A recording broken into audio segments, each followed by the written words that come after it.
لیکن میں اس وقت تک کچھ کہہ نہیں سکتا جب تک میں اپنی پھوپھی اماں سے مشورہ نہ کروں۔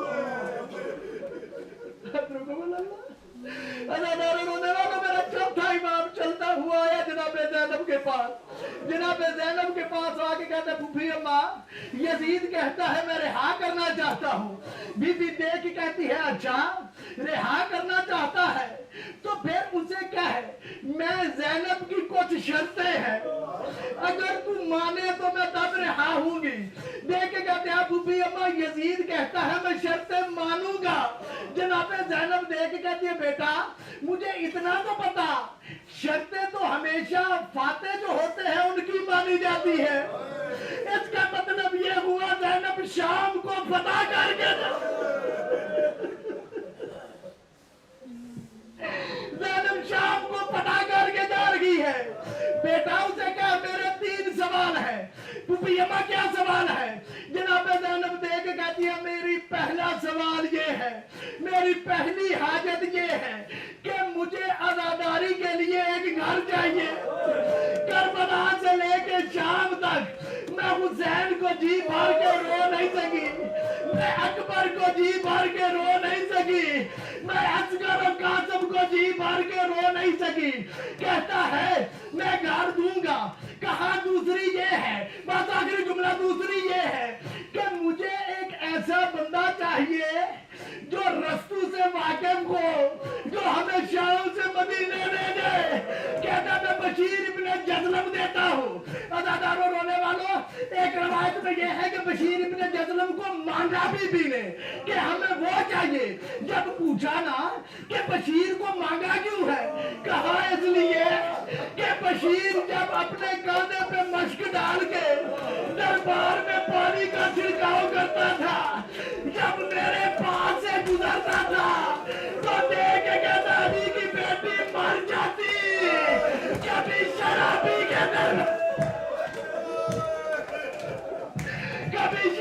کے دربار میں نہ آتی۔ عزاداروں رونے والوں کہتے بتاؤ تیسری شرط کیا ہے؟ بس آخری جملہ بی بی کہتے ہیں میری تیسری شرط یہ ہے جو ہمارا سامان لوٹا ہے وہ ہمیں واپس کر دے، ہمیں واپس دے۔ جو ہماری چادریں لوٹی، جو سکینہ کے دور لوٹے، عزاداروں رونے والوں وہ واپس کرو۔ دل دکھے مجھے معاف کرنا۔ ظالم کہتا ہے سجاد میں واپس تو کرتا ہوں جو میرے پاس ہے، لیکن میں سارا واپس نہیں کر سکتا۔ کہا کیوں؟ کہا اس لیے کوئی لوٹنے والا یمن کا تھا، کوئی لوٹنے والا شام کا تھا، کوئی کوفے کا تھا، وہ اپنے اپنے گھروں کو لے گئے، میں کیسے تجھے دوں؟ کہتا ہے میں ایک کام کر سکتا ہوں، جو تمہارا سامان لوٹا گیا ہے نا میں اس کا عوض دے سکتا ہوں، میں کچھ پیسے دے سکتا ہوں۔ جب کہا نا میں کچھ عوض دے سکتا ہوں، کرسی پہ بیٹھا ہوا میرا چوتھا امام اٹھا، اٹھ کے کہتا یزید مجھے اتنا بتا تیرے خزانے میں اتنی دولت کہاں ہے جو میرے بابا حسین کے کرتے کی قیمت بنے، جو میری ماں زہرا کی چادر کی۔ اللہ لعنت اللہ ہے اللہ کو ظالمین۔